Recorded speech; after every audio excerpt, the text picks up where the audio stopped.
I'm presented here, Astral Resources.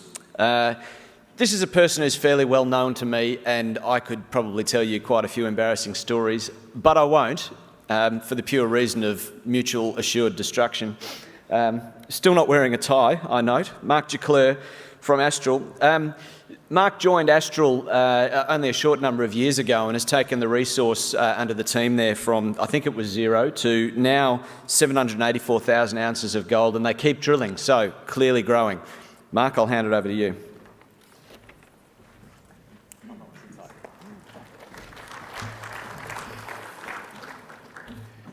All right, thank you very much, Hedley. I actually had 3 words here that I was going to use when I was thanking you for the introduction. It was either going to be informative, humorous or inappropriate, so I thought I had it all covered, so thank you. To the audience, it's really good to be back here in front of the Gold Coast. I'm sure you're going to hear this a number of times over the next couple of days, but it's fantastic to be here. Today I want to talk about Astral Resources, and as we close in on the 1 million ounces. Okay, so at Astral we are a gold-focused exploration and development company. Our projects are located in arguably the best real estate in Australia for gold. The stretch of ground between the super pit near Kalgoorlie, south to St Ives, can't be matched for discovered and produced ounces. Mandilla is just to the west of St Ives, and that's our flagship project. We've grown it to 784,000 ounces in an open pit mineral resource, and we're drilling there at the moment. We absolutely expect Mandilla to continue to grow. We've also got a really interesting tenement package at Fayetteville, and that's already got 116,000 ounces delineated there. That in itself is in a fantastic location. Northern Star are our neighbours to the immediate north, and that's only 14 kilometres from the super pit. Our top 20 shareholders, they continue to grow their position. They're extremely supportive. They believe in this management team and they believe in our projects. At a board level, we either have no hair or we have plenty of grey hair. We added some real geology firepower with the appointment of Justin Osborne. So he was the Executive Director and Exploration Manager for Gold Road Resources. He had a fantastic run there and their shareholders did very, very well during his tenure. David Varco, also on the board, is the Principal Mining Engineer for AMC. AMC is one of Australia's leading mining consultancies.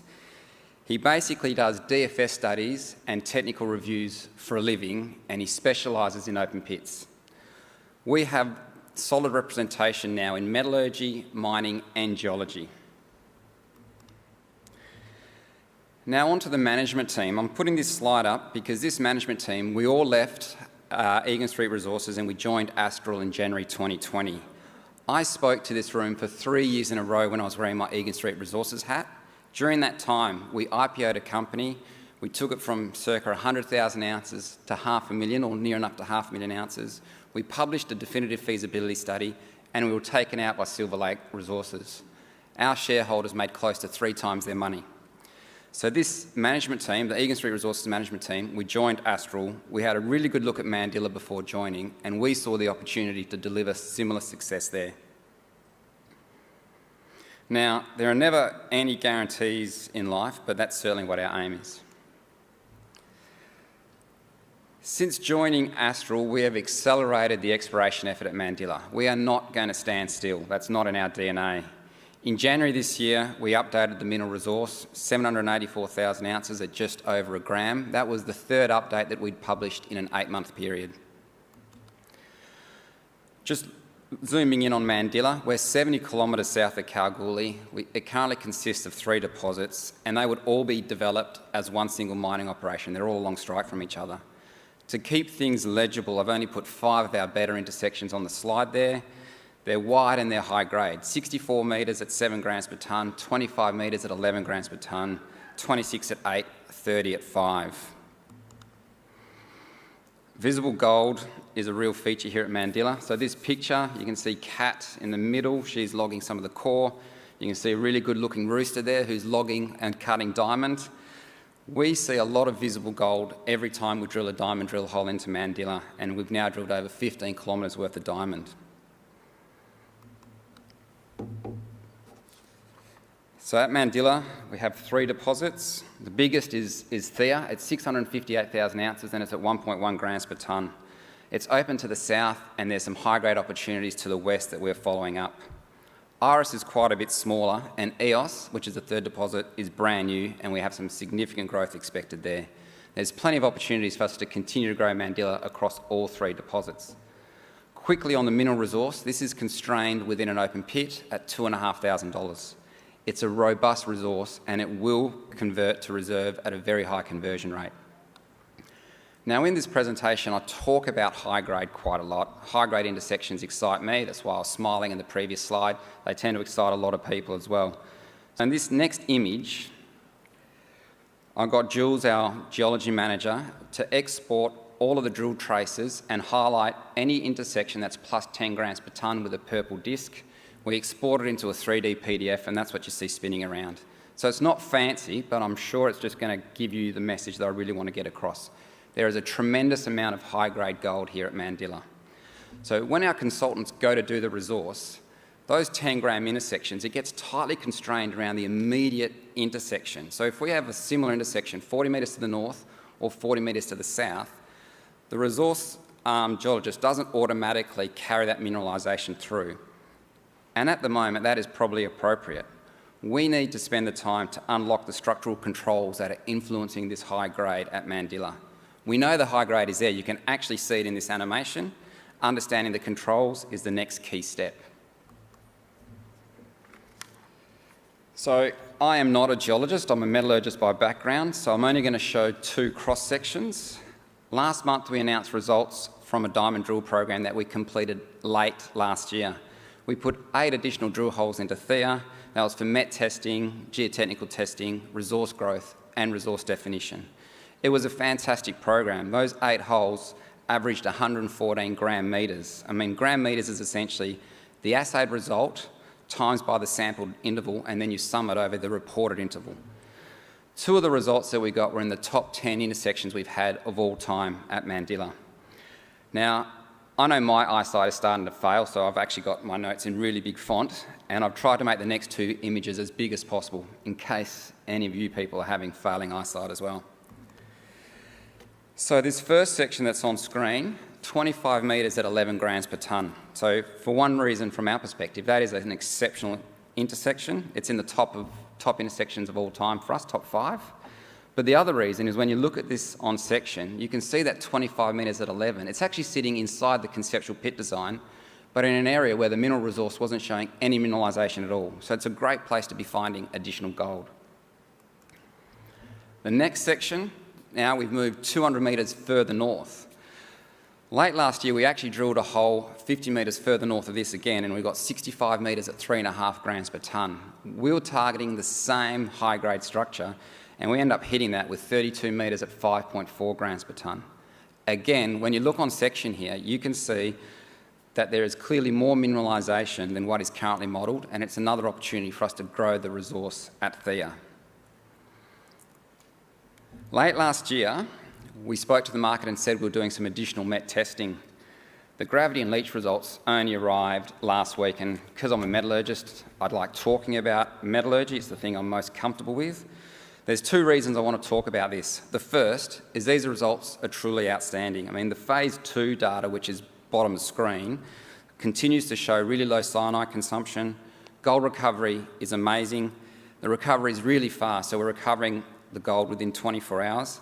And more importantly, what's really important is Mandilla is demonstrating that its recoveries are insensitive to grind size. So we're now grinding at 212 microns, and we're still recovering plus 95% on a 1 gram ore body.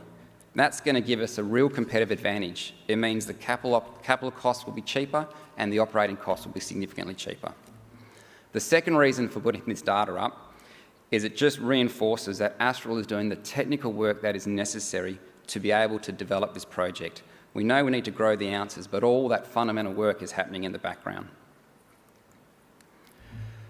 So in terms of what's in the future for Mandilla, we like the project. We're going to continue to drill it. At Thea, we'll test that high-grade opportunity that's on the western margin. We're also going to do some tight-spaced drilling at Thea with the intention to try to map those high-grade shoots across section. If we unlock that structural control, it's going to allow us to join all of those purple discs that I showed a few slides before, and that's going to grow the resource and lift the grade. The diamond drill is expected to arrive in early July. At RRS, which is another deposit we have there, we've got a theory, or our geos have a theory. There's a high-grade zone that's attached to the contact, and we see these structural offsets that seem to be offsetting that high grade. So we think it's moved to the northeast, and we'll be testing that theory with a RC rig that's arriving this month. And then at EOS, we declared resources here for the very first time in January this year, so it is a brand new discovery and it's early days. We drilled it as a 40 by 40 metre pattern. We're back in there drilling it on 20 by 20, looking to get a better understanding of where the high-grade paleo channel is going there. We've also completed a regional RC program and we're waiting on assays for that. Now, finally, just on this image, you can see there's a target to the west of Thea, so it's left of screen. The white shapes mean that we've actually drilled the holes. The blue shapes are they're planned and they're part of this current drill program. So we're days away from finishing that target west of Thea. You can see some fingernails there and an RC chip. I mean, those fingernails probably belong on the Gold Coast rather than in a yard in Kambalda. But what she's holding there is basically a quartz pyrite vein. We've been targeting this shear. We've hit it across several lines of drilling so far. And again, we're waiting on assay results. Now I'll just move on to Fayetteville. It is 14 kilometres away from the 70 million ounce super pit deposit. This stretch of land, again from the super pit south of St Ives, is the most gold endowed stretch of land in Australia. We've grown Mandilla to 24 million tonnes and 784,000 ounces, and Fayetteville is only 50 kilometres away, so it supports the concept of trucking from Fayetteville to a central hub at Mandilla.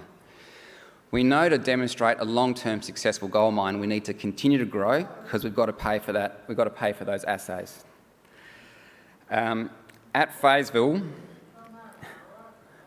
we already have 3 million tonnes at 1.3 grams per tonne for 116,000 ounces there. There is historical drilling outside of the resource that includes 21 metres at 20 metres at 2.3, 12 metres at 5.8, and that's from near surface. 4 metres at 50 grams per tonne from 68 metres down a bottom of hole.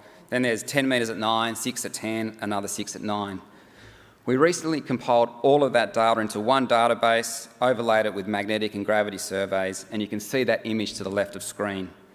That's also got the surface soils and that drill hole data.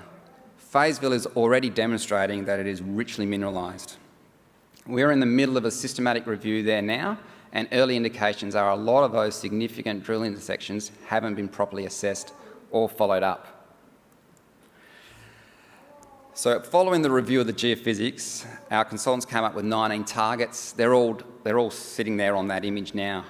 We also went back into our yard, we pulled out the old Fayetteville drill core, and we went to the State Library in Kalgoorlie where drill core is stored, and we re-logged our Fayetteville core. That image that you can see there is just some Viz gold. So what we've seen is an ultramafic unit that's sitting on the hanging wall of the Think Big deposit, and it hasn't been properly tested. 2 holes went through that intersection. There was a 7 gram per tonne intersection and a 16 gram per tonne intersection. Now, the reason I mention this is it gives us absolute confidence that as we continue this systematic review, it's going to show that there's significant potential for us to continue to deliver at Fayetteville. We're working on a number of fronts here, and that's going to feed into our drill targeting for new supergene and primary deposits. Remember, the geological setting here at Fayetteville is extremely fertile, and we expect to be drilling here in the second half of this year. So what is all of this looking like on a page? At Mandilla, we're drilling, and we're going to be drilling at least through to September and beyond. Work has started on drill planning for Fayetteville, and we expect to be drilling there later this year.